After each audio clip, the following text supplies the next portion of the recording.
Okay, so good morning to everyone. I hope the screen is visible to you all. Yes, sir. Okay, fine. So let us see that what we have learned in our previous class. Let us have a quick recapitulation. So in our previous class, we have learned that what do all acids and all bases have in common, right? So we have seen this with an activity that is activity 2.8. I hope you do remember that we have taken glucose, alcohol, hydrochloric acid, and sulfuric acid, and some bases. Then we have checked that whether it conducts electricity or not, right?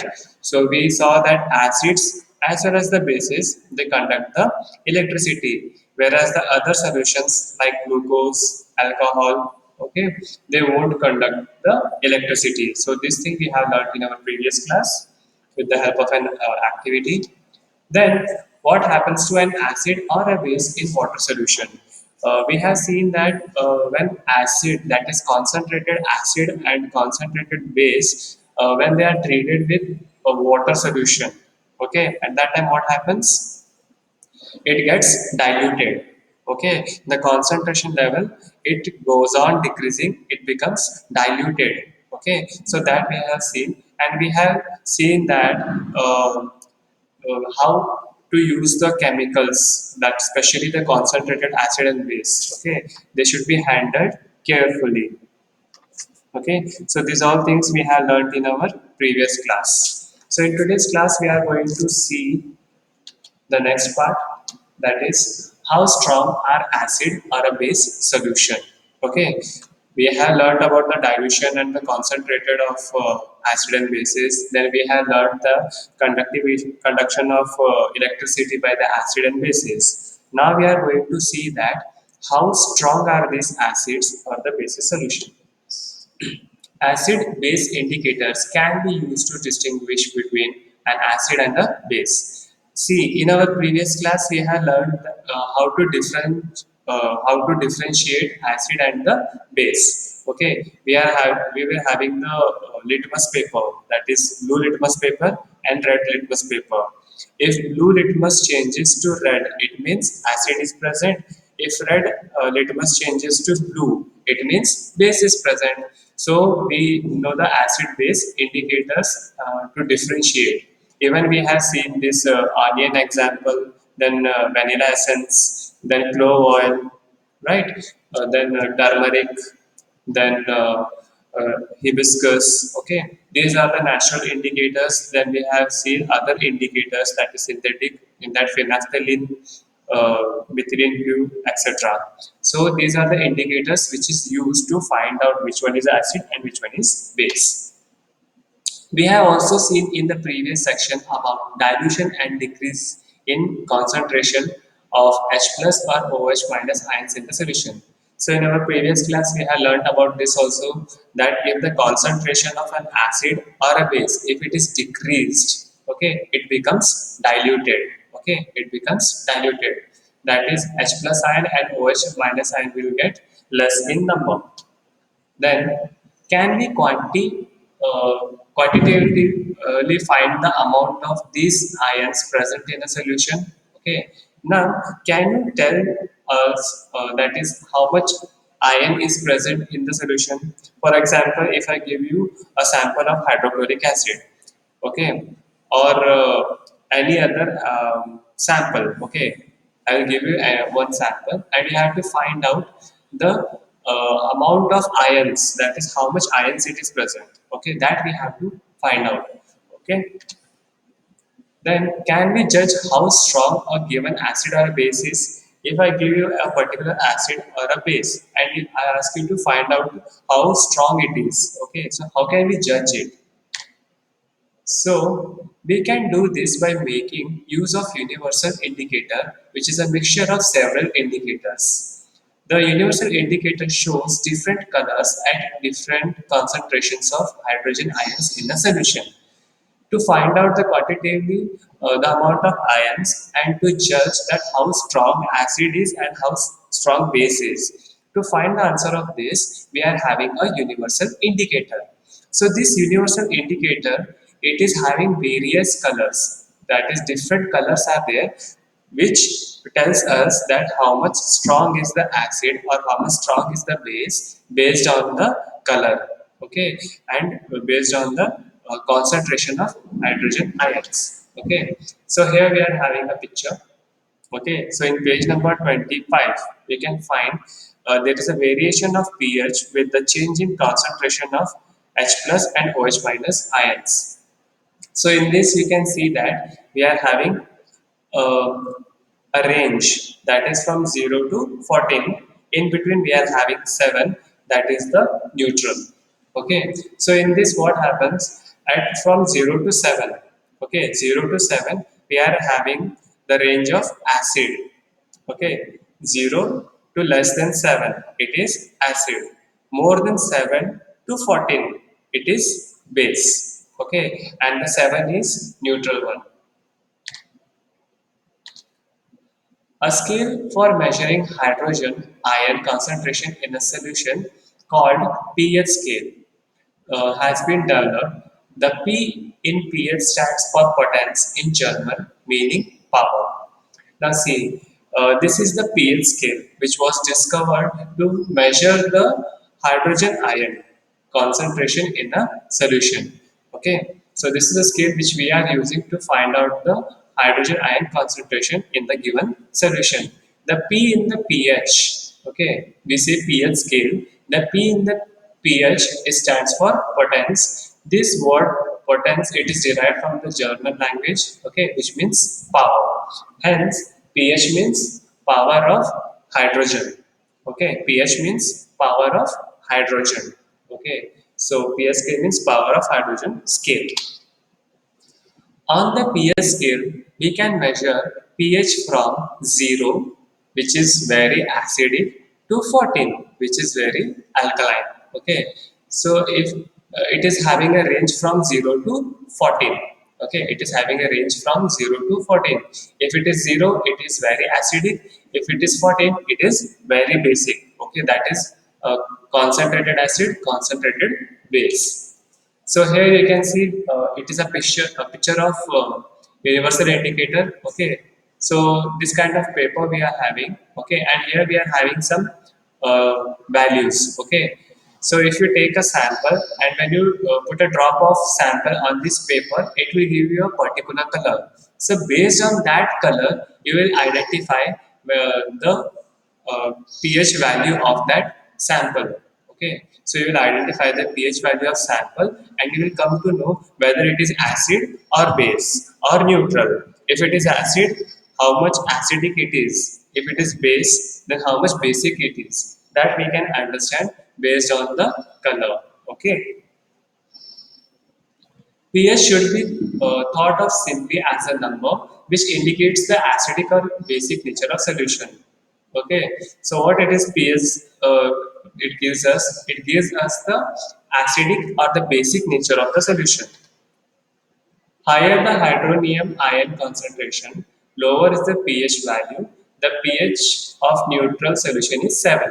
See, if the hydronium ion concentration, if it is having more H plus value, then lower the pH value.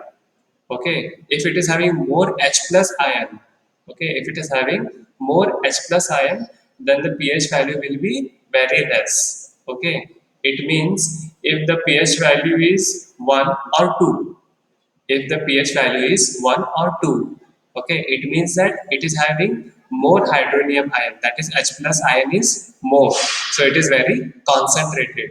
If it is having more pH value, say 5 or 6, it means it is having less H plus ion. Okay, so this is the differences. Values less than 7 on the pH scale represents an acidic solution. So as we have discussed, if the range is from 0 to less than 7, it is called as acidic medium. Okay. If the range is from more than 7 to 14, it is base. Okay. If it is at 7, then it is neutral. So values less than 7 on the pH scale represents an acidic solution. As the pH value increases from 7 to 14, it represents an increase in OH minus ion concentration in the solution. That is, increase in the strength of the alkali. If you see the figure number 2.6 on page number 25, okay, so from 0 to less than 7, it is having H plus ion. Okay, from 0 to less than 7, it is having H plus ions, whereas from more than 7 to 14, it is having OH minus ion. Okay, it is having OH minus ion. So this indicates the acid and bases. So generally paper impregnated with the universal indicator is used for measuring pH. Okay. Now this paper, what it does, it impregnates, means it will soak the sample. Okay, it will soak the sample and it will give us the value of the sample. That is pH value of the sample can be measured with the help of universal indicator. Then the next concept, activity 2.11. So take the pH values of solutions given in table 2.2. Record your observations. Record your observations. What is the nature of each substance on the basis of your observation? So here what you have to do, you have to collect this sample, okay? Then you have to use the pH paper, that is universal indicator, and you have to write down the values. Okay. So what are samples we have to take? Saliva before the meal, then saliva after the meal, then lemon juice, colorless aerated drink. You can take any cold drink. Okay. It should be colorless. Okay.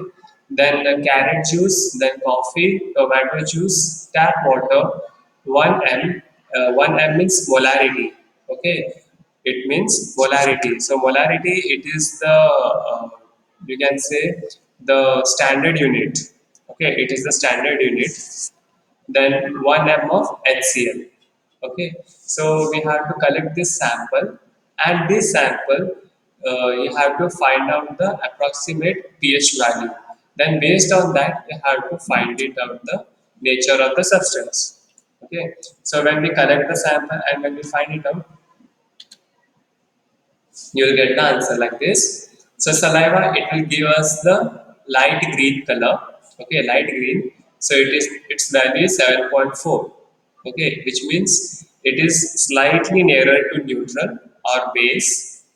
Then saliva after meal. Okay, after having food, if we check the pH value of saliva, it will give us pale yellow. Okay, the value is approximately 5.8, which means it is acidic. Then lemon juice. So lemon juice, it will give us pink color. Okay, that is pinkish red. The value is 2.5. So it is acidic. So it is like strong acid. Then colorless aerated drink. It will give us pale yellow. Value is 6. It is acid. Carrot juice, light orange. Value is 4. Again acid. Coffee, orange yellow, value is 5, it is acidic. Tomato juice, it gives us dark orange color, value is 4.1, it is acidic. Tap water, it is green in color, value is 7, which is neutral. Then 1 m of NaOH, that is sodium hydroxide, it will give us dark blue or violet color. Okay, so its value is 13 to 14, which is base. 14 means strong base. Okay. Then 1 m of HCl, it is reddish in color. It will give you the value 1, that is strong acid. Okay. So with the help of universal indicator or pH paper, you can find out the color of the sample, and based on the color, you can find the pH value, and based on the pH value, you can find out the nature of substance, whether it is acid, neutral or base. If it is acid, then which one? Whether strong acid or weak acid. If it is a base, which acid? That is, which base? That is weak base or strong base. It can be found out with the help of universal indicator, that is pH paper. The next question, the next picture you can see here. This is the range which we have got. for our previous activity, that is activity 2.11. Okay, so the samples we have taken it on the universal indicator, and this gives us the value.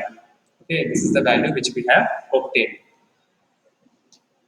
So the strength of acids and bases depends on the number of H plus ion and OH minus ions produced respectively. Okay, so over here the strength of acid and bases, that is how strong is Can the I leave the acid. session because my battery is getting low? What happened? I leave the session, sir, because Uh, my battery is getting low. yes, you can. So the strength of the acid and bases, okay, how strong is the acid or how strong is the base, it can be identified, okay, with the help of this universal indicator, which gives us the total number of H plus and OH minus ions produced.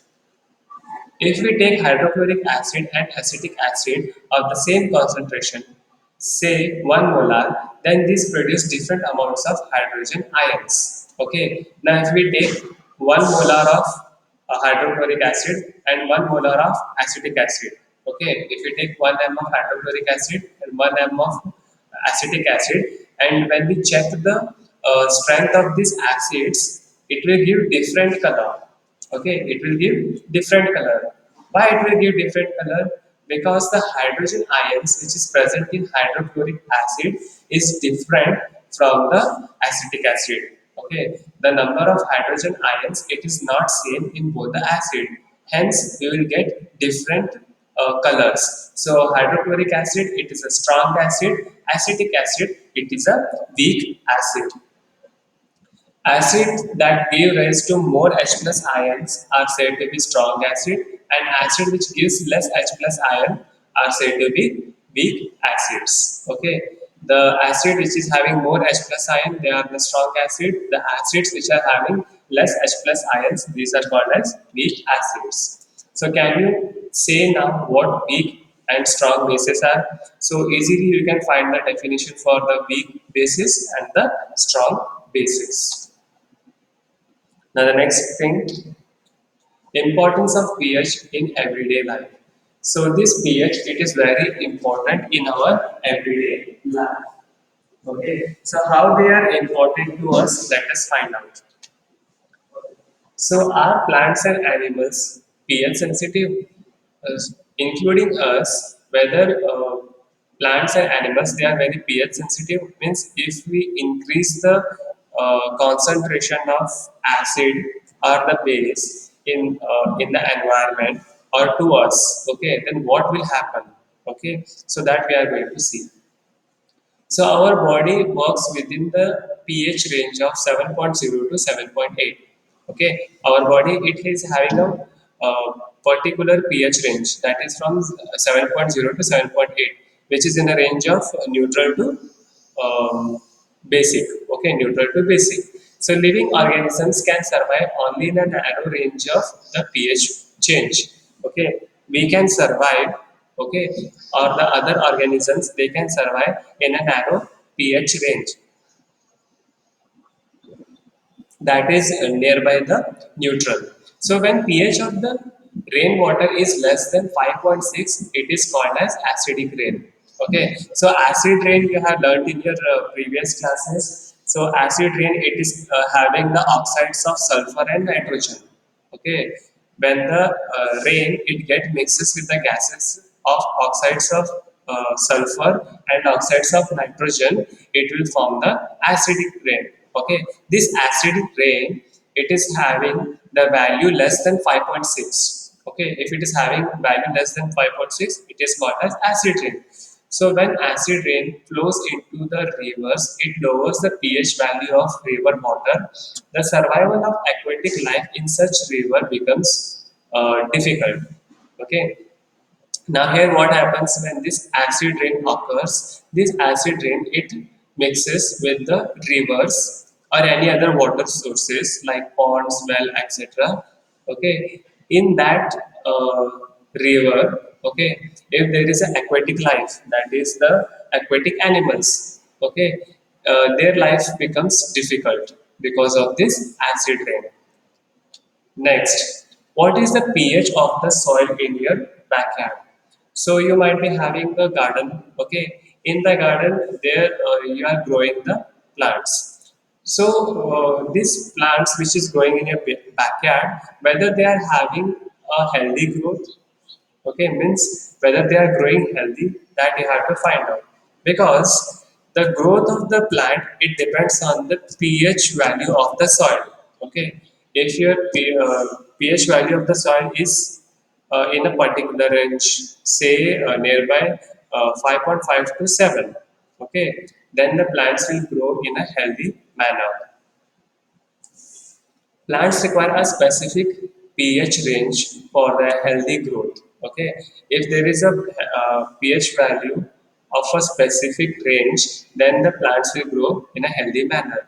To find out the pH required for the healthy growth of plant, you can collect the soil from the various places and check the pH in the manner described below in the activity 2.12. Now, to find out the pH value of the soil, okay, you can find it by collecting the samples from the soil from your backyard, okay, or from any other places, and you have to conduct an activity, that is activity 2.12. So you can note down which plants are growing in the region from which you have collected the soil. So you can find out which plant is growing in a particular region with the help of pH value of the soil. So let us see this activity 2.12. In this activity 2.12, you have to put about 2 gram of soil in a test tube and add 5 ml of water to it. Shake the contents of the test tube, filter the contents and collect the filtrate in the test tube. Check the pH of this filtrate with the help of universal indicator paper. What can you conclude about the ideal soil pH for the growth of plants in your region? So in this activity, what you have to do, you have to take a test tube. In the test tube, you have to take 2 gram of the soil and you have to add 5 ml of water. Then you have to shake the test tube vigorously. Okay. Then you have to separate that soil from the water. Okay. So you have to filter it. Okay. So filtration, it is a simple technique which you have learned in ninth standard. Okay. Then you will have to collect the filtrate. Okay. With the help of that filtrate, you can find out the pH value of the soil. Okay, so the pH value of the soil, it is in the range of 5.5 to 7. That is the range for the healthy growth of the plants. So here you can see in the picture testing of soil pH. So first collect the soil. Okay, then take a test tube. In that test tube, take the soil. Then add water to it, shake it, okay, then let the soil settle down. Then you can separate the filtrate. Using the filtrate, you can find out the pH value of the soil. Okay, so here when you find out the pH value, it will be in the range of 5.5 to 7, which is the ideal growth for ideal soil pH range for the growth of the plants. The next thing, pH in our stomach or digestive system. Okay, so our stomach produces hydrochloric acid. So in chapter life process, we have learned that our stomach produces hydrochloric acid. It helps in the digestion of food without harming the stomach. Okay, so this hydrochloric acid, it helps in the digestion of food without harming the stomach. So during indigestion, the stomach produces too much acid and this causes pain and irritation. If there is improper digestion of food, okay, if the food is not digested, it is incomplete digestion. At that time, what happens? Our stomach produces too much of hydrochloric acid and which causes the pain and irritation. To get rid of this pain, people use bases called antacids. Okay. Now the people who is facing the problem, okay, that you can say acidity. Okay. To overcome this problem, that is acidity, most of the people they use the antacids. So antacid, it is one of the such remedy must have been suggested by you at the beginning of this chapter. Okay, so at the beginning of this chapter, we have learned about this antacid. If a person is suffering from acidity, that person might be using antacids, okay, or some other home remedies. So these antacids neutralize the excess acid. Now, in our stomach, it produces more amount of hydrochloric acid. That hydrochloric acid is neutralized with the help of antacid. So here we are having an example of antacid, that is magnesium hydroxide, which is commonly called as milk of magnesia. A mild base is often used for this purpose. Okay, so antacid, here is the example, that is magnesium hydroxide, which is commonly called as milk of magnesia.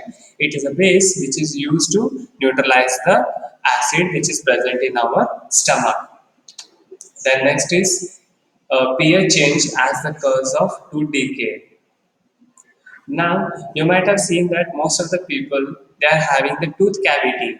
Okay, so why this tooth cavity occurs? It is because of the food which we eat, okay, or the chocolates. Okay, so let us understand this. Tooth decay starts when the pH of the mouth is lower than 5.5.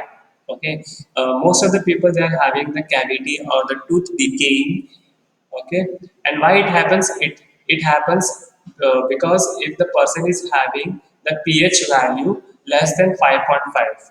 Okay, if our mouth it is having the pH value less than 5.5, at that time tooth decay starts.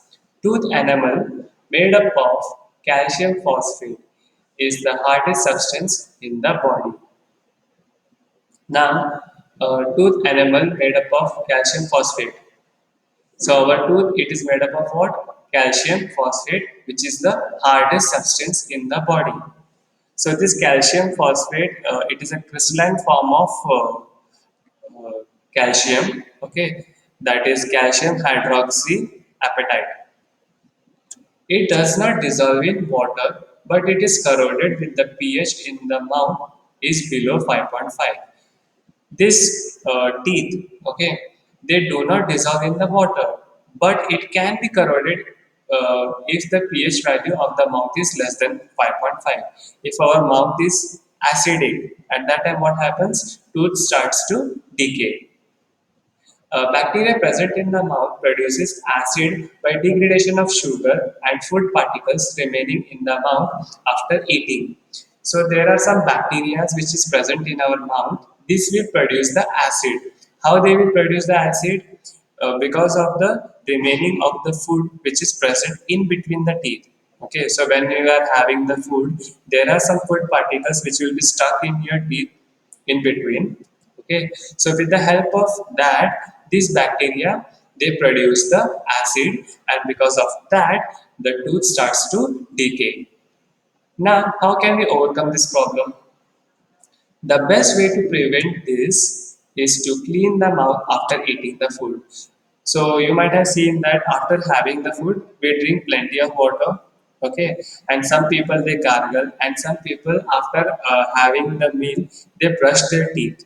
Okay, so why they are brushing their teeth, or why they are washing their mouth, or why we are having water after having the food, so that the food remain which is stuck in our mouth.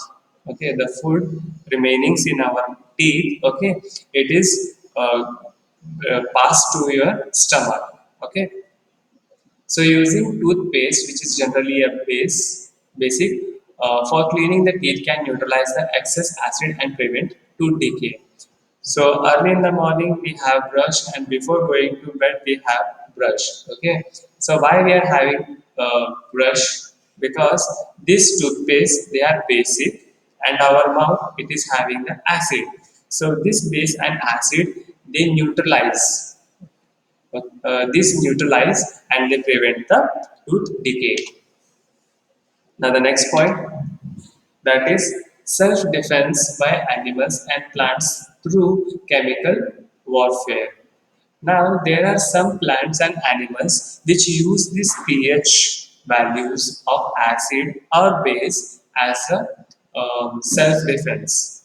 If you see that there are some organisms such as honeybee, okay, this honeybee they use the sting, okay, as a self-defense. So have you ever been stung by a honeybee? So, bee sting leaves acid which causes pain and irritation. Use of mild base like baking soda on the stung area gives relief. Stinging hair of nettle leaves inject methanoic acid causing burning pain. You might have seen that some people they got stung by the honeybee, and after some time their face becomes swollen. Okay, their face starts to swell up. So why this happen? It is because the honeybee stung. It is having the acid. Okay, it is having the acid, and that acid is responsible for the swelling up of the face. Okay, even there are some plants are there that is nettle plant. On page number 28 you can find that picture, nettle plant. This nettle plant it is having small hair like structure which is very stinging. Okay, so this releases methanoic acid and it causes the burning pain. Now how to overcome this burning sensation? If you apply baking soda, then you will find relief. Why you will find relief? Because this baking soda, it is a base. Okay, so this base it reacts with acid and it gets neutralizes. So nature provides neutralization options. So here you can see, do you know, this is the natal plant which is having hair-like structure, and this releases methanoic acid. If you come in contact by accidentally, it will release the methanoic acid and it will be having the burning pain. Okay, so this is the natal plant. Now, some naturally occurring acids. There are some acids which occur in nature, natural source and acid. So in vinegar we have acetic acid. In orange we have citric acid. In tamarind we have tartaric acid. In tomato we have oxalic acid. Sour milk, that is curd, in that we have lactic acid. In lemon we have citric acid, and sting it is having methanoic acid, and nettle sting it is having the methanoic acid. Okay, so by this we have completed the chapter. If you do have any